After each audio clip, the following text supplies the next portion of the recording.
Very good. जलना बुझना बुझ के जलना मरना मर के जीना मांगने वाली चीज नहीं है, मौका उसका जिसने छीना। गिरना उठना उठ के चलना, चढ़ जा अंबर जीना जीना। याद रहे ये शर्त सफर की, पीछे मुड़ के देख कभी ना। जीत का जुनू है तो हार सोचना क्यों, जब जिंदगी है एक ही, दो बार सोचना क्यों।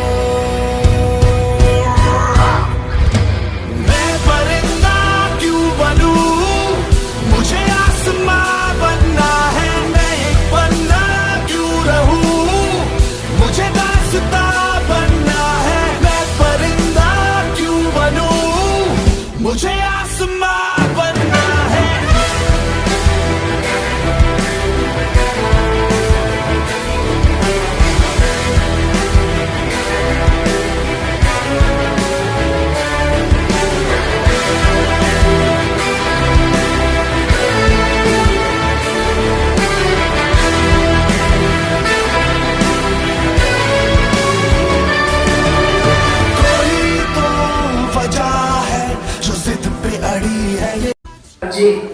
શું હાલત થઈ ગયો?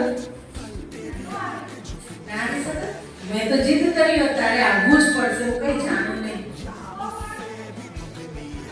મને ટુ વ્હીલર ચાલતા જ નહીં, મને ફોર વ્હીલર જ જોઈશે.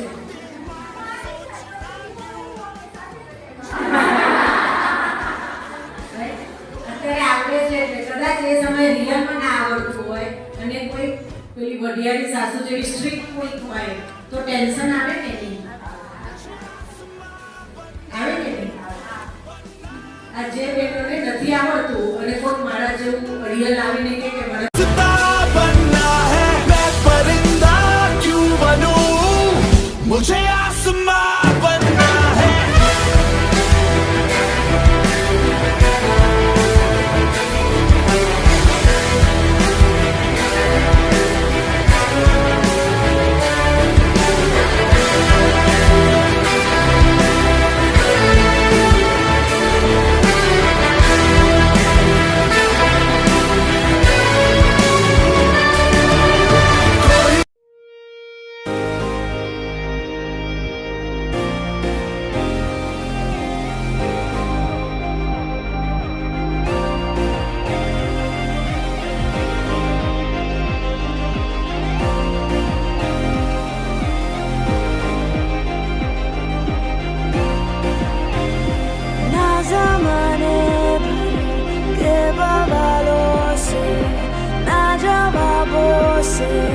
ना सवालों से, ना दिल के टुकड़े करने वालों से।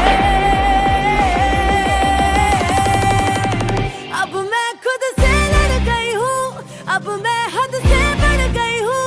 जो चाहे कर ले जमाना, अब मैं जिद पे अड़ गई हूँ। अब मैं खुद से लड़ गई हूँ, अब मैं हद से बढ़ गई हूँ। जो चाहे कर ले जमाना, अब मैं जिद पे अड़ गई हूँ।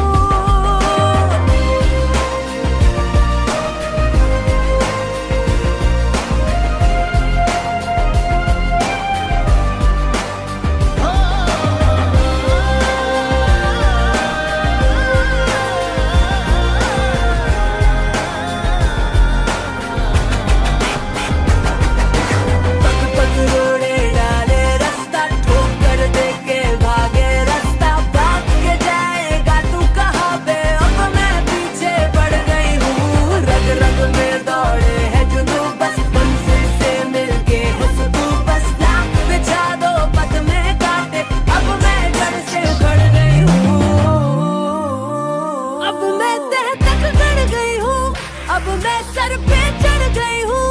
जो चाहे कर ले जमाना, अब मैं जिद पे अड़ गई हूँ। अब मैं खुद से लड़ गई हूँ, अब मैं हद से बढ़ गई हूँ।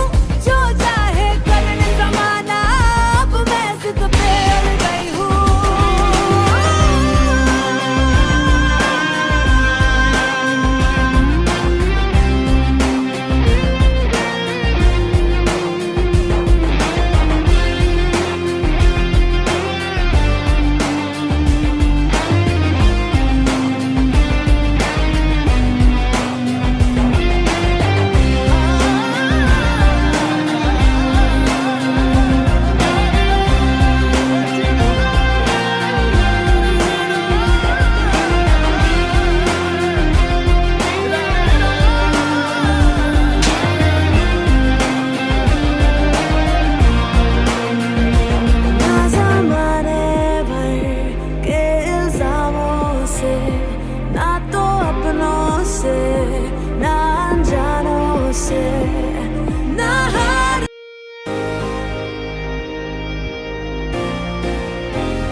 सवालों से, ना दिल के टुकड़े करने वालों से। अब मैं खुद से लड़ गई हूँ। ખરેખર માતૃત્વ આમ કહી શકીએ તો સરળ છે, પણ માતૃત્વ પામ્યા પછીના ઘણા સ્ટેજ એટલા બધા અઘરા હોય છે કે એના માટે પણ આપણે કોઈ ગુરુ જોઈએ છે. તો આજે અમને ભારતીબેનના સ્વરૂપે એવા ગુરુ મળ્યા કે જે અમારા માતૃત્વને ખરા અર્થમાં સાર્થક કરવા માટે ખૂબ ઉપયોગી નીવડ્યા. ભારતીબેનનો આ તકે ખૂબ ખૂબ આભાર. થેન્ક યુ બેન, થેન્ક યુ. આજે અમને ભારતીબેન પાસેથી ઘણું શીખવા મળ્યું કે માતા કઈ રીતે બની શકાય અને બાળકોને કઈ રીતે સાચવી શકાય, અને જિદ્દી હોય તેની વાત સાંભળવી જોઈએ આપણે, અને ઘણું બધું શીખવા મળ્યું આજના પ્રોગ્રામમાં અમને. અને ખૂબ અમે આ કાર્યક્રમમાં જોડાણા, અમને બહુ મજા આવી. આજે અમે એ શીખ્યા કે અમારા બાળકને આપણે ભાવ કેવી રીતે આપવો જોઈએ, આપણામાં જેવો વ્યવહાર હોય એવો આપણા બાળકમાં આવે. માતૃત્વ સેક્શન હતું એમાં બહુ જ મજા આવી. પહેલાં પ્રથમ તો હું આજે આ સેક્શનમાં ભારતીબેનનો ખૂબ ખૂબ આભાર માનું છું. અને આજના સેક્શનમાં હું પહેલાં એટલું શીખવા મળી છે કે હું મારી જાતને બદલીશ. માને એક અસ્તિત્વ આપવામાં આવ્યું છે કે માં શું છે એ મારી જાતને હું ઓળખીશ, અને પછી હું મારા બાળકને પણ સુધારીશ, અને હું મારી પ્રત્યે એટલો પ્રેમ ભાવ આપીશ, એટલો ભાવ આપીશ એમને કે એ પણ જ્યાં જઈને બધાને પ્રેમ ભાવ અને ભાવ આપે, અને એના સંસ્કાર જે મેં મારા સંસ્કાર મેં બાળકને આપ્યા છે એ પણ એના સંસ્કાર બધે આખા દુનિયામાં ફેલાવે એવી મારી એક મા પ્રત્યેની ચેલેન્જ છે, અને હું આ મારી ચેલેન્જ પૂરી કરીશ. હું આજે જે ભારતીબેન તરફથી જે વક્તવ્ય કરવામાં આવ્યું એ દરેક માતા આવેલા, પણ અમારી ક્યાંક ને ક્યાંક ખામી અમને વર્તાણી, એટલે અમે અમારી ભૂલ આજે કબૂલ કરીએ છીએ. અમારા બાળક પ્રત્યે અમારો ગુસ્સો, અમે એની વાતને સમજી નથી શકતા, એની જીદને સમજી નથી શકતા, એના પપ્પાની ક્યાં ભૂલ છે, અમારી ક્યાં ભૂલ છે, એ ટોટલી આજ અમને સમજાણવું છે. એટલે અમે આજે દરેક મા વતી અમે ભારતીબેનનો ખૂબ ખૂબ આભાર માનીએ છીએ. અને સરદાર પટેલ સ્કૂલ કે જેમણે આવા સરસ જ્ઞાની વક્તા બોલાવ્યા અને અમારી વચ્ચે આ જે શેર કર્યું એ બદલ આપનો ખૂબ ખૂબ આભાર માનું છું. જે સુપર મોમ તરીકેનું આયોજન રાખેલું હતું એમાં અમને ઘણી બધી પ્રવૃત્તિઓ અને બાળક વિશે બધું માહિતી મળી કે બાળકને કેવી રીતે સાચવવું, એની નાનપણથી કે આપણે જ્યારે નાના હોય ત્યારે એને સારી રીતે સંભાળ રાખતા હોઈએ છીએ, જ્યારે મોટા થાય ત્યારે એમ થાય કે જલ્દી મોટું થઈ જાય ને જલ્દી આમાંથી છુટકારો મળી જાય તો બસ છે એમ. જ્યારે નાનું છોડ હોય એને નાનેથી મોટું કરવી ત્યારે કેમ એની આશા હોય કે એમાંથી ફળ મળે, અને ફળ ફૂલ એનું ખાવાનું મન થાય, એમ જ્યારે નાનું બાળક હોય એનું મોટેથી જ્યાં લગી થાય ત્યાં લગી એની કેળવણી સારી રીતે રાખવી ને સારી રીતે સંભાળ રાખવી, એના વિશે અહીંયા માહિતી મળી.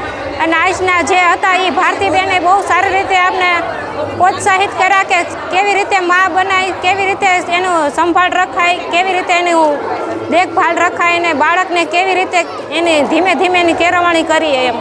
કાર્યક્રમમાંથી આપણે એ શીખવા મળ્યું કે છોકરા ઉપર જે આપણે ગુસ્સો કરીએ છીએ એ કરવાને બદલે આપણે એને જો પ્રેમથી સમજવાની ઓલી કરીએ ને તો થોડો ઘણો ચેન્જ આવે છે, ને છોકરું પણ આપણે સમજી શકે ને એને આપણી મમ્મી છે એની પ્રત્યે પ્રેમ ભાવના થોડી ઊભી થાય છે, અને બાળકોની મૂંઝવણો આપણે આસાનીથી સમજી શકીએ છીએ. ને જો એની પર ગુસ્સો કરવામાં આવે ને તો બાળકને પણ આપણી પર નફરત થઈ જાય છે, અને બાળક જે આપણે કહીએ છીએ ગુસ્સાવાળું હોય છે કે મમ્મીનું માનતું નથી, તો એનું મેઇન કારણ એ જ છે કે આપણે એની પર ગુસ્સો કરીએ છીએ ને એ છોડી દેવો જોઈએ અને એને સમજવાનો પ્રયત્ન કરવો જોઈએ.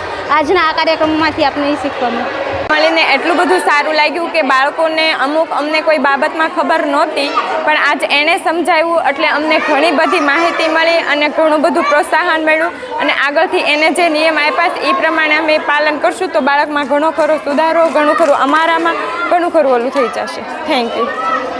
અમને સુપર મોમમાં બહુ મજા આવી છે. એમાં જાણવા મળ્યું છે કે મા વિશે કેવી રીતના કરવું, બાળકને મારવું નહીં, ક્રોધ ન કરવો, બાળકને શાંતિથી સમજાવવું, પ્રેમથી સમજાવો. બાળક ગુસ્સો કરે ત્યારે માતાએ ગુસ્સો નહીં કરવાનો, બાળકને વ્યવસ્થિત ચીડચીડિયા ન થાય એનું ધ્યાન રાખવાનું. ખુદ પહેલાં માને સુધરવાનું છે અને પછી બાળક વિશે બાળકને સમજાવવાનું છે.